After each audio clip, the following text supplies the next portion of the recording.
So, I've always been the weird one in my family. You know, the black sheep and all that.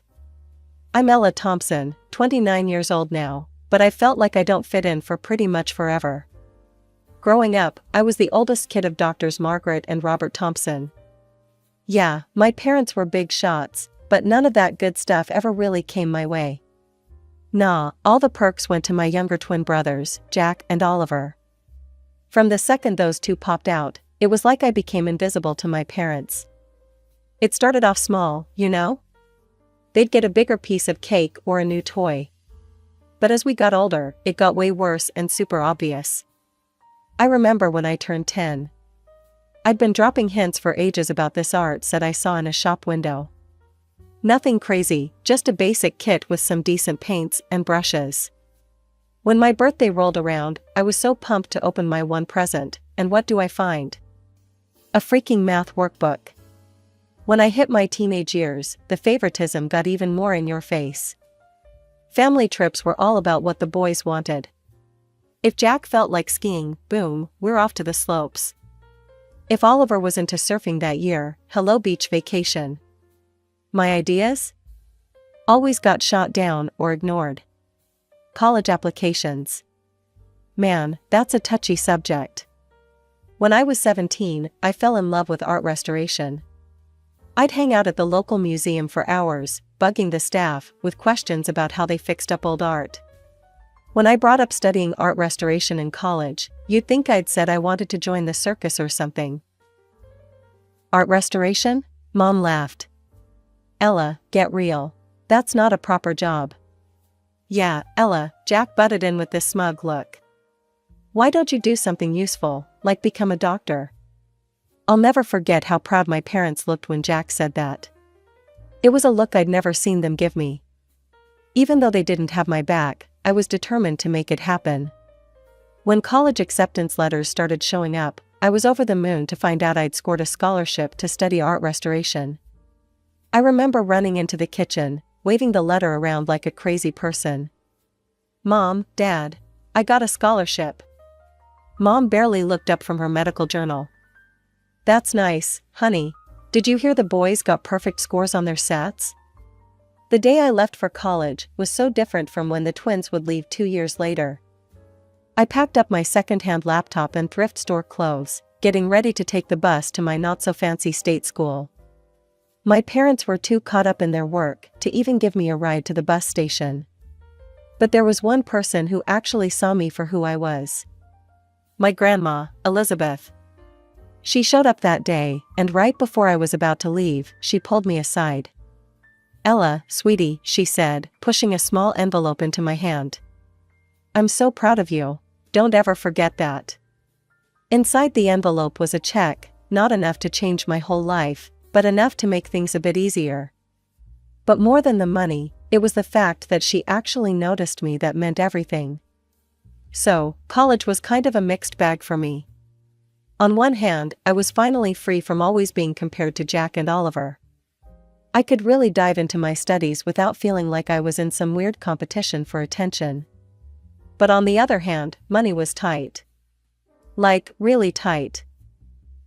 While I was barely getting by on my scholarship and working part-time jobs, I'd hear about all the fancy stuff my brothers were up to through family calls and social media.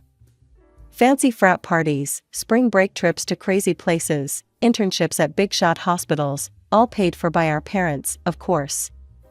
Time went by, and I threw myself into my studies like crazy. Art restoration became more than just what I wanted to do for a job, it was my escape, my happy place. There was something really satisfying about bringing beauty back to old, forgotten pieces, about showing the hidden potential under layers of neglect and damage. In my last year, I scored an internship at this small but respected museum. It wasn't fancy work, mostly cleaning and organizing stuff, but it was a way in. I was over the moon. When I called home to share the news, my mother's response was exactly what I expected, lukewarm at best. Oh, that's nice, dear, she said, sounding distracted. Did you hear about Jack's research paper? It's being published in a major medical journal. I held back a sigh. That's great, Mom. Listen, I was thinking of coming home for a weekend soon. Maybe we could. Oh, I'm not sure that's a good idea, she cut me off quick. Your father and I are going to be really busy. We're helping the boys with their research papers. You understand, right? As I hung up the phone, I felt that familiar mix of anger and hurt building up in my chest. But this time, there was something else too. A little spark of defiance, of determination. I looked around my tiny dorm room, at the art books piled up on my desk, at the half-finished restoration project taking up most of my floor. This was my world now, one I had built for myself despite everything. Screw them, I muttered to the empty room. I don't need their approval. But even as I said it, a part of me knew it wasn't true. As much as I tried to deny it, a small part of me still wanted my parents to recognize me, still hoped that one day they'd see me for who I really was. So, graduation day came and went without much fuss from my family. My big moment was marked by a quick dinner at some chain restaurant. So, Ella, what's next? Dad asked, barely looking up from his menu. I sat up straight, trying to sound confident. I actually got a job offer, in one of the museums in New York. Dad frowned. I don't know, Ella. New York is expensive. How much does this job pay? I felt my face get hot as I mumbled the not-so-impressive starting salary. The disappointment on their faces was super obvious. The rest of the dinner was a blur of thinly veiled criticism and comparisons to Jack and Oliver's academic awesomeness. As we were leaving the restaurant, Grandma Elizabeth pulled me aside. Don't let them dim your light, my dear, she whispered, pressing a small envelope into my hand. Go to New York. Chase your dreams. Inside the envelope was a check, enough to cover my first month's rent in the city. I hugged her tight, trying not to cry. The next few years were crazy. I threw myself into my work, slowly but surely making a name for myself in the world of art restoration. It was during this time that I met Noah. Noah was a struggling graphic designer with a nice smile and this infectious passion for his work. We clicked right away over our shared love of art and our experiences as underdogs in our fields. After dating for a while, I decided it was time for Noah to meet my family. From the second we sat down, it was clear my parents had other ideas. They bombarded Noah with questions, each one more pointed than the last. So, Noah, Dad started, trying to sound casual but failing, what exactly are your long-term career prospects? Noah shifted in his seat, looking uncomfortable. Well, I'm building my client base. It takes time, but I'm making progress. Mom jumped in. And your current income? Is it enough to support a family? I felt my face get hot. Mom, that's not. It's okay, Ella, Noah said, squeezing my hand under the table. I'm not where I want to be money-wise yet, Dr. Thompson, but I'm working hard to get there. The interrogation kept going throughout dinner. With each question, I could see Noah's confidence taking a hit, and my own anger rising. As we were leaving, Mom pulled me aside. Ella, honey, I know you think you care for this boy, but you need to be realistic. You've already chosen a challenging career path. Don't make it worse by attaching yourself to someone with no real future. Mom, I hissed, shocked at how blunt she was being. Dad joined in. Your mother's right, Ella. You need to think about your future. This Noah seems nice enough, but is he really good enough for you? You could do so much better. I stood there, speechless, as years of pent-up frustration threatened to explode. How dare they judge Noah? How dare they once again dismiss my choices? So, as Noah and I started planning our wedding, reality hit us hard. Our combined savings were pretty pathetic, barely enough for a simple ceremony. One night, after staring at budget spreadsheets for hours, I decided to bring it up with my parents. Maybe they'd want to chip in. Mom, Dad, I started hesitantly during our weekly phone call. Noah and I have set a date for the wedding. We're trying to keep costs down, but I was wondering if maybe you'd like to help out a little? Even just with the planning? The silence on the other end of the line was so long and awkward. Finally, Mom spoke, her voice cold as ice. "Ella, you're an adult now. If you've chosen to marry this person, then you need to handle the consequences yourself." I hung up feeling like crap, but not really surprised. Once again, Grandma Elizabeth swooped in to save the day. When I told her about the situation, she didn't hesitate to help. "My dear," she said, her voice warm over the phone, "I may not be able to give you the wedding of your dreams, but I want to help make your day special." She sent over some money that, while not a ton, made a huge difference to our plans. The wedding day arrived, and I had this mix of excitement and nerves churning in my stomach. The community center we'd rented was simple, but looked nice, decorated with wildflowers and twinkly lights. Our small group of friends had pitched in, helping with everything from the decorations to the homemade cake. As I walked down the makeshift aisle, Noah's face lit up with a smile that made all the struggle worth it. For a moment, I forgot about everything else, the money stress, my family being jerks, and just soaked in the love radiating from his eyes. The bubble burst as soon as I caught sight of my family. Mom and Dad sat stiffly in the front row, looking bored and disgusted. I overheard Mom muttering to Dad about the tacky decorations and cheap food. Jack and Oliver were even worse, snickering in the corner and constantly on their phones. I tried to ignore them, focusing instead on our vows and the supportive faces of our friends. It wasn't until the next day that I realized just how cruel they could be. I woke up to a ton of notifications on my phone. Jack and Oliver had gone on social media, posting a bunch of unflattering photos from the wedding. "Congrats to our big sis on her special day," read one caption under a blurry photo of Noah and me cutting our homemade cake. "Nothing says true love like a dollar store wedding." Another post showed a picture of the buffet table next to a photo of a fancy meal from some high-end restaurant. Ella's wedding versus our average Tuesday lunch. Guess which one's which? The comments section was a war zone. Some relatives were shocked at the brothers' behavior. "This is completely unacceptable. You should be ashamed of yourselves," wrote Aunt Sarah. But others seemed to think it was funny. Savage but true. "That wedding looked like a homeless convention," commented our cousin Tim. I felt sick reading through the comments. But what really broke my heart was seeing my parents' responses. Instead of telling their sons off, they were actually encouraging them. Mom had commented, "Boys will be boys. It's just a bit of harmless fun." I didn't call them and demand an apology. I just decided to forget about them for a while. So, 6 months after our wedding, it was time for the annual Thompson family reunion. Even though I was worried about it, Noah thought I should go, hoping it might be a chance to clear the air. Man, were we wrong. The tension was so thick you could cut it with a knife. I managed to keep it together for the first hour, making polite conversation and avoiding my immediate family as much as I could. But then I overheard Jack bragging about his latest fancy vacation, paid for by our parents, of course. Something inside me just snapped. "Must be nice," I said, loud enough for everyone to hear. "To have mommy and daddy bankroll your entire life." The room went dead quiet. Jack stared at me, his mouth hanging open. "What's that supposed to mean?" "You know exactly what it means," I shot back, years of pent-up frustration finally boiling over. "You and Oliver have been handed everything on a silver platter, while I've had to fight for every scrap of recognition or support."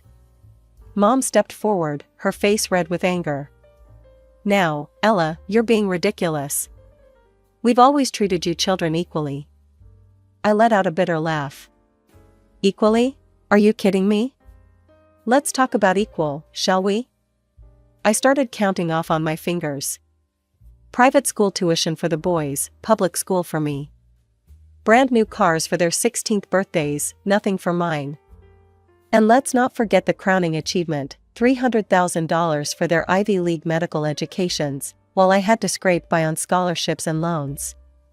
The room was so quiet you could hear a pin drop, all eyes on our family's dirty laundry being aired so publicly. Mom's voice was ice cold when she spoke. "If you're so obsessed with money, Ella, perhaps you should have married someone rich instead of your poor husband." Her words hit me like a punch to the gut. Noah, who had been silently supporting me, stiffened beside me. "How dare you?" I hissed, feeling tears in my eyes. "Noah is worth 10 of you. He actually loves me for who I am, not for how I can make him look good to his country club friends." The reunion turned into total chaos. Everyone was throwing accusations, bringing up old grudges, and years of resentment came pouring out. In the middle of all the shouting, a strong voice cut through the noise. "Enough." Everyone turned to see Grandma Elizabeth standing up, her usually kind face looking stern and angry. "I have watched this family tear itself apart for years, and I won't stand for it anymore," she declared. "Margaret, Robert, your treatment of Ella has been shameful. And you boys," she turned to Jack and Oliver, "your cruelty towards your sister is unforgivable." For a moment, the room was silent. Then Mom, never one to back down, spat out, "Mother, you don't understand. Ella has always been difficult, always causing problems." "No, Margaret," Grandma interrupted. "The only problem here is your blatant favoritism and inability to see the damage you've done." I looked around the room, at the shocked faces of my relatives, at my grandmother's resolute stance, at my parents' anger, and my brother's smug expressions. In that moment, something inside me broke and then came back together differently. "I'm done," I said, my voice quiet but firm.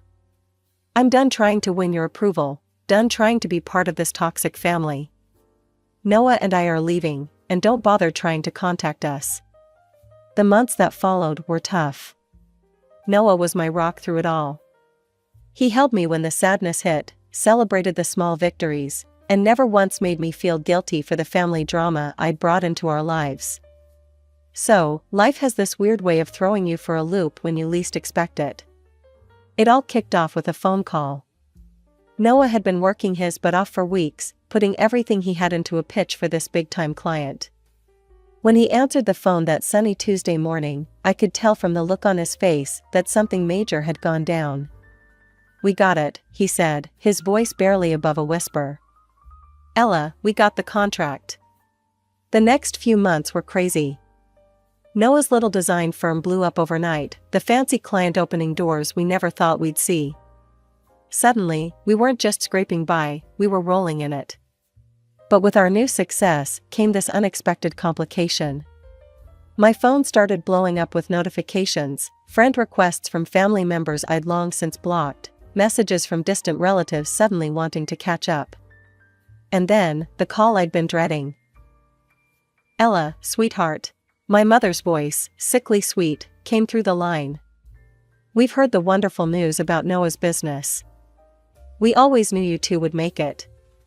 The bullshit kept coming. My father got on the line, talking about how proud they were, how they'd always believed in us. I listened in stunned silence, getting angrier with each lie. "We'd love to see you," Mom chirped. "Maybe we could all have dinner, celebrate your success as a family?" That snapped me out of it. "As a family?" I repeated, my voice hard. "We haven't been a family for a long time, and that's not going to change just because our bank account has." I stuck to my guns. When my parents showed up at our door out of the blue, I didn't let them in. When they sent fancy gifts, I sent them right back unopened. Instead, Noah and I focused on building the life we'd always wanted. We worked hard, saved smart, and eventually found ourselves signing the papers for a beautiful apartment right in the middle of the city. Excited to share our happiness, I posted a photo on social media. It was a simple shot, Noah and I, keys in hand, standing in front of our new home. Next to it was a picture from our most recent visit with Grandma Elizabeth, her proud smile beaming at the camera. "New beginnings and old love," I captioned it. "Grateful for those who've been there through it all. New home, family." As I hit post, I felt like a weight had been lifted off my shoulders. This was my family now, Noah, Grandma Elizabeth, and the friends who had stood by us through thick and thin. We had built this life for ourselves, despite the odds, despite all the people who said we couldn't do it. The soft evening light was coming through the windows of our new apartment as I was busy in the kitchen, getting dinner ready for Noah and Grandma Elizabeth. It was our first real family dinner in our new place, and I wanted everything to be just right. The sudden, aggressive pounding on the front door shattered that peace in an instant. "Ella, open up. We know you're in there." My blood ran cold. I'd know those voices anywhere, Jack and Oliver. Before I could even react, the door burst open. My brothers stormed in, their faces twisted with anger. I barely had time to see Noah jumping to his feet before Jack was in my face, jabbing an accusing finger at my chest. "You manipulative little bitch," he snarled. "We always knew you were playing the long game, but this? This is low, even for you." I stumbled back, shocked by how much venom was in his voice. "What are you talking about?" Oliver laughed, and it was a harsh, ugly sound. "Don't play dumb, Ella. We saw your little social media post. Showing off your new apartment, posing with Grandma. You think we can't put two and two together?" It hit me what they were thinking. "You think Grandma bought us this apartment?" "We know she did," Jack spat. "You've been playing the poor, neglected child for years, worming your way into her good graces. And now you've manipulated her into making you the sole heir." I felt a surge of anger, straightening my spine. "You have no idea what you're talking about. Noah and I bought this apartment ourselves. With our own money, that we earned." Oliver sneered, his eyes darting around the room. "Right, sure you did. Where is the old bat anyway?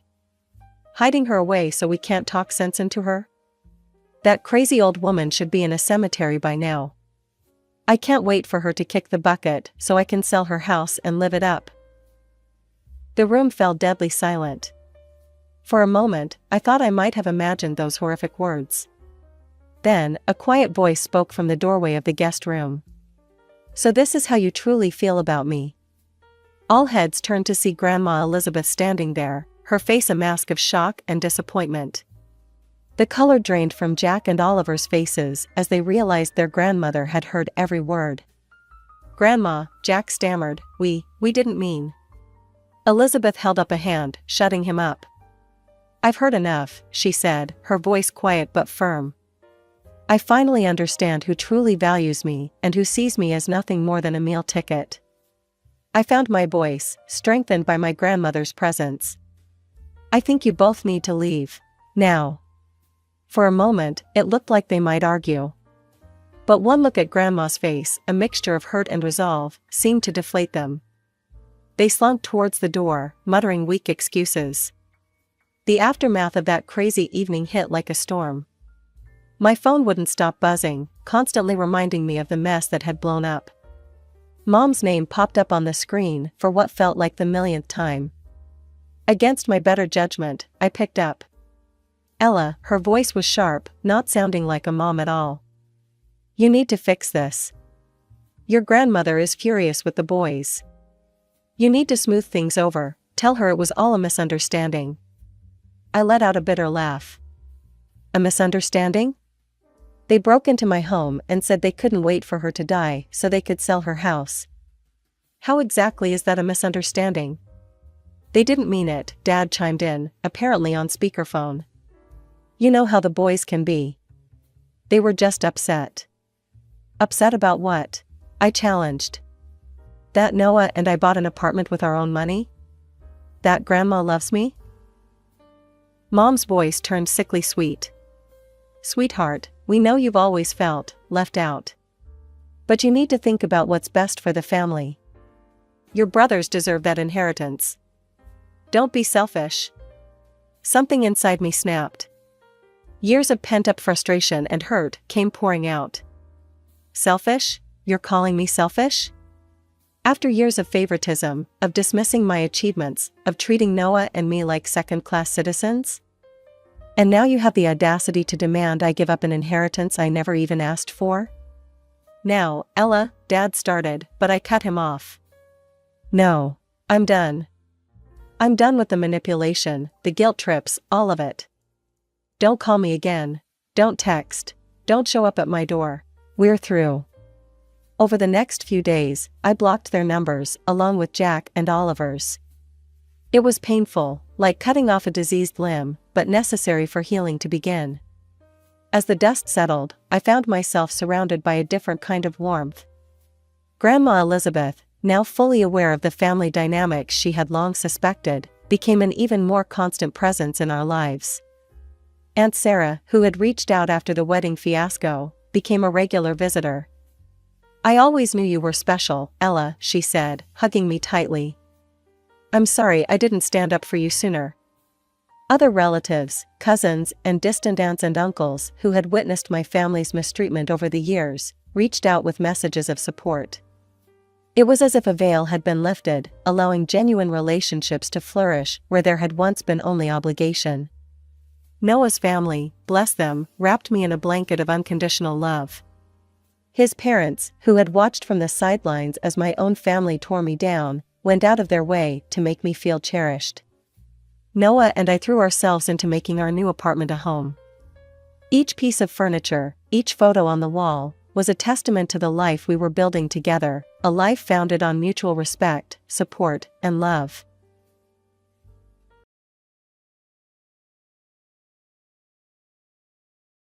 Hey there, I'm Mia. I'm 32, thriving in the marketing world, and living a life that looks like a dream on the outside.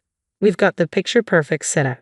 A beautiful house in the suburbs, my amazing husband Derek, and our little boy Jack, who's 5 and the absolute light of my life. On social media, we're that family everyone loves to love, and secretly hates. But trust me, appearances can be very deceiving. It all began when I first met Derek's family. His sister Margaret seemed nice enough, but there was something a little off about her. And then there was their mother, Sandra. Sandra smiled at me like a shark circling its prey.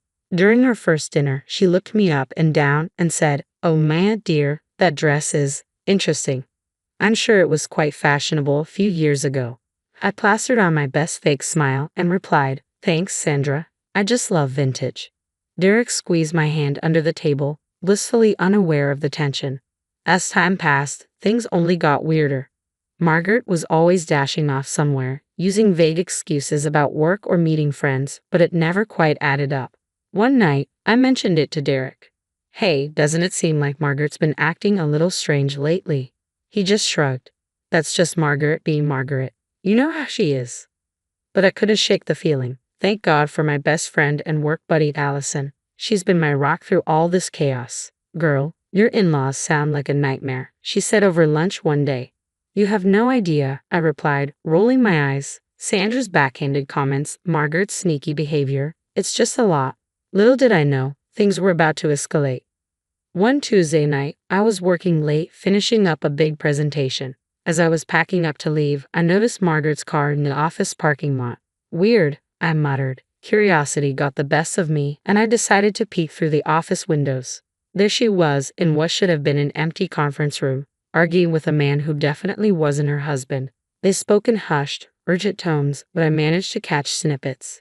"You promised me," the man hissed. "I want what's mine." Margaret looked panicked. "I'll get it, I swear. I just need more time." My heart was racing. What on earth was going on? I watched as Margaret handed the man an envelope. He glanced inside, nodded, and left. I ducked behind a cubicle as Margaret rushed out, her face a mask of worry. Once she was gone, I bolted to my car, my mind spinning. Was Margaret involved in something illegal? The next few days were a blur. I couldn't get the image of Margaret and the mystery man out of my head. What was in that envelope? Money? Drugs? My imagination went wild. I tried to act normal around Derek, but he noticed. "Babe, you okay? You seem distracted," he asked one morning over breakfast. "Just work stuff," I lied, feeling guilty. How could I tell them what I'd seen? Sandra's behavior got even stranger. She began showing up unannounced, her eyes narrowing as though trying to read my mind. "Ma, dear, you look tired. Is everything all right?" she'd ask, her voice dripping with fake concern. "I'm fine, Sandra. Just busy with work," I'd say, gritting my teeth. I had to tell someone, so I called Allison for an emergency lunch. When I spilled everything, she leaned in, wide-eyed. "Holy crap. What are you going to do?" she whispered. I sighed. Part of me wants to confront Margaret, but you're scared of what you'll find out? Allison finished for me. "This is serious. Be careful." Apparently, the universe wasn't about to let me take it slow. That weekend was Derek's birthday, and Sandra insisted on hosting a family dinner. Just what I needed, being trapped with people I was lying to and those I was suspicious of. The tension was thick. Margaret kept checking her phone, looking jumpy. "Everything okay, sis?" Derek asked. "Fine, just work," Margaret muttered. I couldn't help but snore. Margaret's head snapped up and our eyes locked. In that moment, I knew she knew that I knew. Sandra, ever the hawk, didn't miss a beat. "Maya, dear, care to share what's so amusing?" she asked, her tone icy. "Oh, nothing," I replied, forcing a smile. "Just remembered a funny work story." The rest of the dinner was a minefield of loaded glances and thinly veiled hostility. By the time we left, I was a bundle of nerves that night, but I had made up my mind. I needed to confront Margaret. For the sake of my sanity and my family, I couldn't keep quiet any longer. The next day, after work, I cornered her in an empty conference room. "We need to talk," I said, my voice unsteady. Margaret crossed her arms defensively. "What do you want?" "I saw you," I blurted out. "Last week with that man." "What's going on, Margaret?" Her face went pale, then flushed with anger. "You don't know what you're talking about," she hissed. "I think I do," I insisted. "Are you in some kind of trouble? Is it drugs? Money?" Margaret let out a hollow laugh. "You have no idea what you've stumbled into, Mia. For your own good, stay out of it." "Or what?" I challenged. Her eyes turned cold. "Or you might find yourself in a situation you can't handle. This is bigger than you, bigger than all of us. Keep your mouth shut if you know what's good for you." With that, she stormed out, leaving me shaken. That night, I tossed and turned, my mind racing. Finally, around 3 a.m., I drifted into a fitful sleep. When I woke up to sunlight streaming through the window, something felt off. As I sat up, an object fell into my lap. I looked down and froze. It was a lock of my hair. Panicking, I ran to the mirror. A chunk of my hair had been crudely cut away. On the dresser lay a note: "Keep quiet, or next time it won't be just your hair." My blood ran cold. Sandra had been in our house, in our bedroom, while we slept. This wasn't family drama anymore. This was war. Fuming, I stormed into the kitchen, the lock of hair clutched in my fist. Derek was making coffee, blissfully unaware of the storm about to hit. "Your mother was in our bedroom last night," I spat out. Derek turned, his face etched with confusion. "What? That's impossible." I thrust the hair and the note at him, his face drained of color as he read it. This can't be right. Mom wouldn't what? Threaten me? Cut my hair while I slept? Wake up, Derek." The argument that followed was brutal. Derek was trapped between disbelief and loyalty to his family, clinging to denial. "There has to be some explanation," he kept repeating. But I was done explaining, done being the victim. I called Allison, my voice shaking with anger. "I need your help," I said. "We're going to expose everything." Over the next few weeks, Allison and I transformed into amateur detectives. We dug into Margaret's financial records, tracked her movements, even followed her a few times. "Look at this," Allison said one afternoon, pointing to her laptop.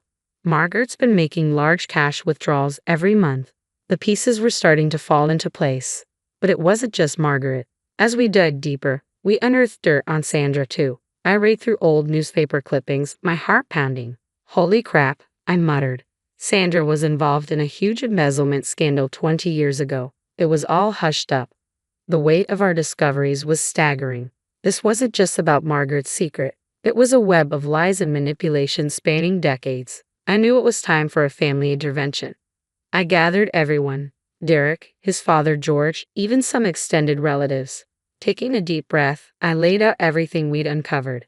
"This has to stop," I pleaded, "for all our sakes." For a moment, the room was silent with shock. Then all hell broke loose. Sandra stood up, her face twisted with fury. "How dare you, you ungrateful little—" "She's lying," Margaret shrieked. "She's trying to turn you all against us." Derek sat there, shell-shocked. George looked like he'd aged 10 years in 10 minutes. What I'd hoped would be a moment of truth dissolved into chaos. Sandra and Margaret cornered me, spinning stories about how I was unstable, jealous, out to destroy the family. To my horror, people started to believe them. Even Derek looked at me with doubt in his eyes. "Mia," he said softly, "maybe you need help." "This obsession." "Obsession," I choked out. "Are you kidding me?" That night, I sat alone in our bedroom, the house echoing with emptiness. Derek had taken Jack to stay with his parents until things calmed down. I stared at my reflection in the mirror, at the uneven patch of hair slowly growing back. How had it come to this? I tried to do the right thing, to protect my family. Instead, I'd lost everything. For the first time since it all began, I broke down and cried. Sandra and Margaret had succeeded. They isolated me, made me look crazy. I was alone, defeated, with no idea how to fix this mess. As I sat there, surrounded by the ruins of my once perfect life, I wondered if there was any way back from this. Had I sacrificed everything in my quest for the truth? The phone rang, breaking the silence of my despair. It was George, Derek's estranged father. "Mia, I believe you," he said gruffly. "Meet me." We met at a rundown diner on the edge of town. George slid a thick folder across the table. It was filled with evidence of Sandra and Margaret's schemes. "I've stayed quiet for too long," he admitted. As we pored over the documents, a plan began to form. The upcoming family reunion would be our stage. "We need irrefutable proof," I said. George's eyes glinted with determination. "I'll handle that." On the day of the reunion, my heart pounded as I stepped into Sandra's meticulously decorated backyard. The air buzzed with anticipation as Sandra began her welcoming speech, oblivious to what was coming. George worked quickly, setting up a projector at the back of the crowd. The screen flickered to life, cutting through the chatter and silencing everyone.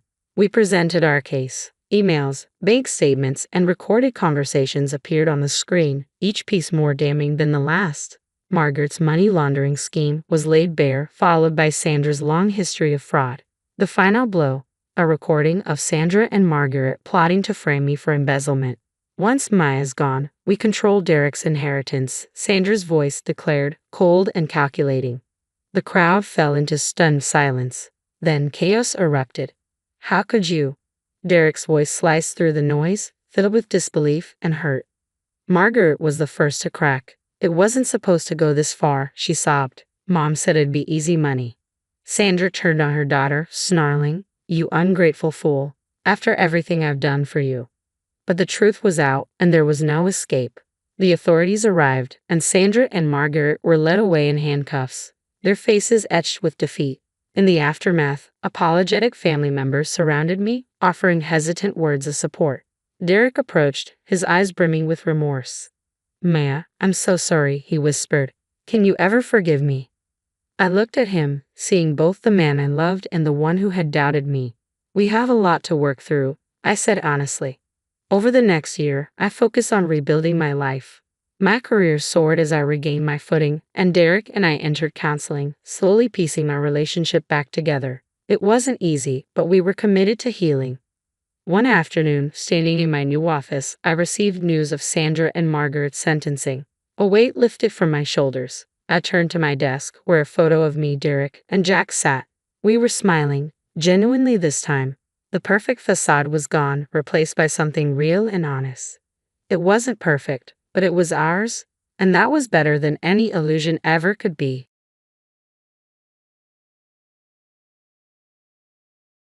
Hi, I'm Samantha, a third-grade teacher who thought she had life all figured out.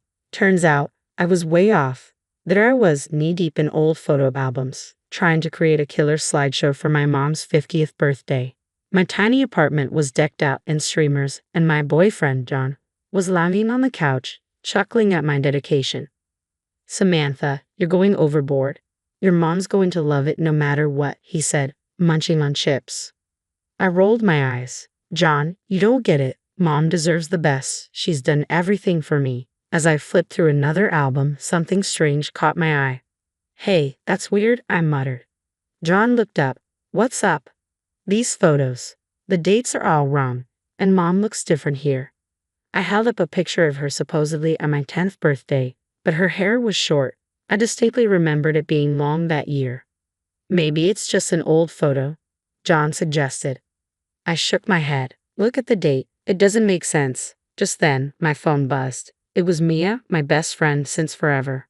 "Hey, you still coming over to help with the decorations?" "On my way, girl. I've got glitter and I'm not afraid to use it," I laughed, pushing the weird photo discovery to the back of my mind. Mom was always traveling for work when I was a kid. It was probably nothing. Later, as Maya and I were hanging a happy 50th banner, she asked, "So, did your mom bring you back anything cool from her latest trip?" I grinned. "A snow globe from Paris. It's so tacky, I love it." Maya laughed. "Classic Sandra. Remember when she missed your dance recital because of that emergency in Tokyo, but then sent you that amazing kimono?" I nodded, but something about that memory bugged me. "Yeah, it was gorgeous. But I don't think I ever saw any pictures from that trip." Maya shrugged. "Probably too busy working. Your mom's always been a superhero like that." As we finished up, I couldn't shake this nagging feeling. I found myself staring at the wall of photos, trying to piece together a puzzle I didn't even know existed. John came up behind me, wrapping his arms around my waist.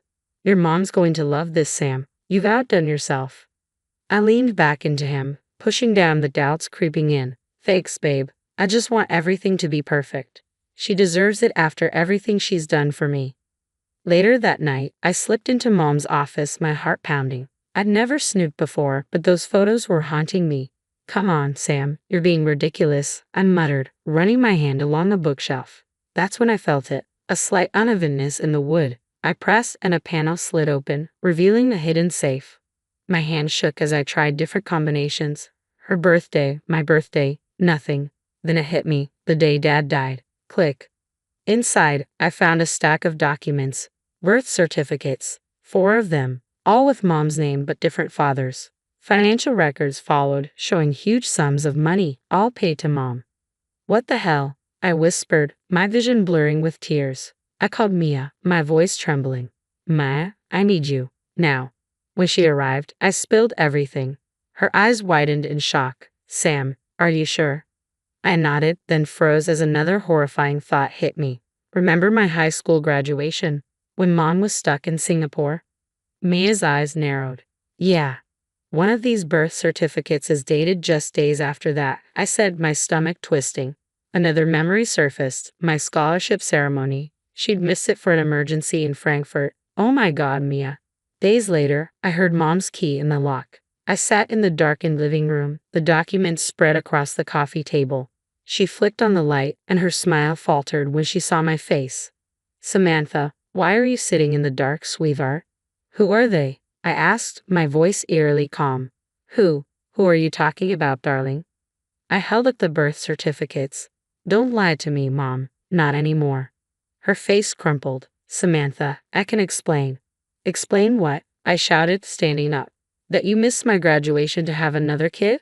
"It's not that simple," she whispered. "Then make it simple," I demanded. And she did. Every sordid detail. The affairs, the pregnancies, the blackmail. How my dad wasn't dead, just another victim of her schemes. "I did it for you," she pleaded. "To give you a good life." I laughed bitterly. "A good life built on lies? Please, Mom." "Samantha, forgive me. I love you." I stepped back, shaking my head. "I don't even know who you are anymore." As I walked out, her sobs echoed behind me. My entire world had just shattered. Everything I thought I knew was a lie. I stared at my phone, thumb hovering over the send button. 4 messages to 4 strangers who were apparently my siblings. My head was spinning. "Just do it, Sam," I muttered, hitting send before I could change my mind. The replies trickled in over the next few days, each one making my heart race. Coordinating the meeting wasn't easy. James was in Nashville, chasing his music dreams. Sophia was swamped with finals in Boston. Michael had just started a high-pressure job in Chicago. Only Lisa was local. "We can all just drop everything and fly in." Michael's frustrated voice came through our conference call. "Maybe we should wait," Sophia suggested hesitantly. "No," I said firmly. "We need to do this now, before she has a chance to cover her tracks." There was a long pause, then James spoke up. "I'll book a flight. My gig can wait." "I'll talk to my professors," Sophia added. "I'll figure something out with work." Michael sighed. A week later, we all met at a cafe downtown. Walking in, I spotted them immediately, 4 people who looked just as lost and confused as I felt. A guy with shaggy hair and a guitar case stood up. "Samantha?" he asked, offering a small smile. "I'm James." We introduced ourselves, each with an awkward nod. Sophia looked exhausted, with dark circles under her eyes. Michael kept checking his phone, looking like he was on the verge of leaving. Lisa, still in high school, couldn't stop staring at us. So, I began, struggling to find the right words. I guess. We're family. James snorted. Some family. Did any of you even know the others existed? We all shook our heads. She told me my dad died, Lisa said quietly. But, he's alive, isn't he? Michael nodded grimly. They all are. I did some digging. She's been blackmailing them for years. As we shared our stories, a pattern emerged. Sandra, weaving in and out of our lives, always with an excuse, always with a gift to make up for her absence. She missed my first big show in Nashville, James said bitterly. Said she was at a conference in Dubai. My high school graduation, I added. She said she was stuck in Singapore. Sophia's eyes widened. That's when I was born. The realization hit us all at once. Sandra's business trips were lies. Every absence, every missed event, she was somewhere else with one of us. I flew all the way from Boston for this, Sophia whispered, her voice shaking. I can't believe. Hey, James reached out, placing a hand on her arm. We're all in this together now, right? Slowly, the tension began to ease. We were strangers, yes, but bound by a shared betrayal. Meanwhile, my phone kept buzzing with messages from Sandra, all of which I ignored. What do we do now? Lisa asked, looking scared. I took a deep breath. I think we need to confront her, all of us together. We spent hours planning, gathering evidence, and preparing ourselves for the confrontation. It was surreal, bonding with my newfound siblings over our shared trauma. Later that night, I found John waiting at my apartment. Sam, talk to me. What's going on? He asked gently. The floodgates opened, and I broke down, telling him everything. He held me as I cried, my world crumbling around me. I don't know who I am anymore, I sobbed. You're Samantha, he said firmly, lifting my chin. You're strong, kind, and way too good at charades. This doesn't change who you are. I managed a weak smile. I'm scared, John. I know, but you're not alone. You've got me, and now, you've got them too. As the days pass, we finalize our plan. We confront Sandra at her birthday party, the same party I'd been planning when this all started. It felt like a lifetime ago. The night before the party, I sat alone in my apartment, staring at old photos. Happy memories now tainted by lies. My phone buzzed again. Another message from Sandra. Samantha, please. I love you. Let me explain. I deleted it without reading further. Tomorrow, she'd have to face all of us. Tomorrow, the truth would finally come out. The day of the party arrived, and my stomach was in knots. Guests filtered in, chatting and laughing, oblivious to the storm about to hit. James, Sophia, Michael, and Lisa were scattered around the room, blending in but exchanging nervous glances. Then Sandra walked in, beaming. Oh, Samantha, this is wonderful, she gushed, pulling me into a hug. I stiffened, feeling my skin crawl. Mom, I said loudly, my voice cutting through the chatter. There are some people here you should meet. My siblings stepped forward. Sandra's face drained of color. Tell what? What is this? This, I said, my voice shaking, is your family, all of it.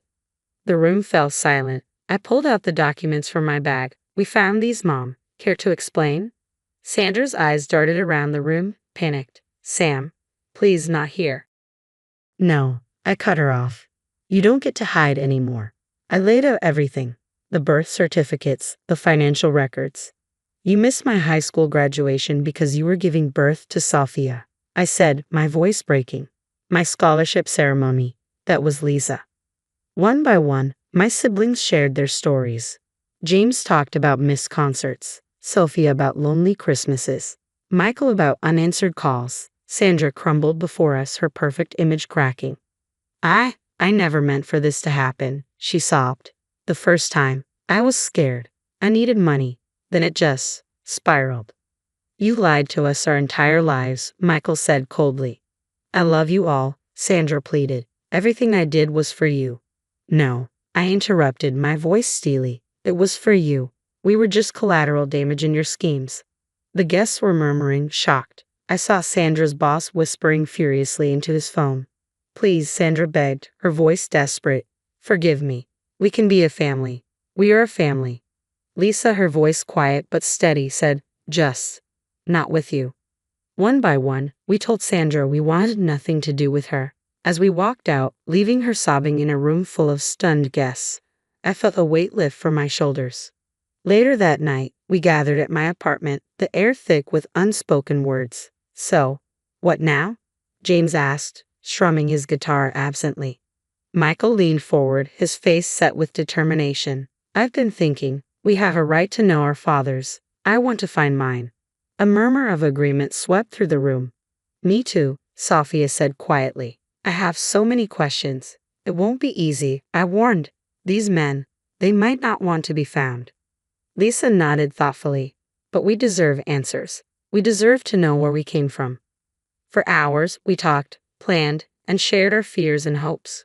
We each decided to begin the search for our fathers, to try and fill in the blanks of our lives and understand who we really were. But as the night wore on, something else became clear. James put it into words, looking around the room at each of us. "You know," he said softly, "no matter what happens with our dads, we've got each other now. We're family." Sophia wiped away a tear. "A real family, not built on lies. We share the same pain," Michael added, "the same betrayal. That's a bond right there." I felt a warmth spreading through my chest. We're siblings. Maybe not in the traditional sense, but in all the ways that matter. That night, we made a pact to support each other through our searches, to be there no matter what we found. Over the following weeks, we stayed in touch, sharing leads on our fathers, helping each other heal. I went back to teaching, finding comfort in my students' laughter. John stood by me through it all, his love a steady anchor in my shifting world. One night, there was a knock at my door. I opened it to see Sandra standing there, looking small and broken. "Samantha, please." "No, Mom," I said firmly. "We've made our decision. All of us. We don't want you in our lives." She looked devastated. "But I'm your mother." "A mother doesn't do what you did. Goodbye, Sandra." I closed the door, leaning against it as tears fell. But these weren't tears of despair. They were tears of closure. The lies were over, and our truth was just beginning. Whatever we found in our search for our fathers, we knew we'd face it as a family bonded by shared pain, but also by love and understanding. The story has ended, but now I have a question for you. If you discovered your parent had secretly raised multiple families and lied to you your entire life, could you forgive them, or would you cut them out completely, as we did? Share your thoughts in the comments below. I'd love to hear your perspective.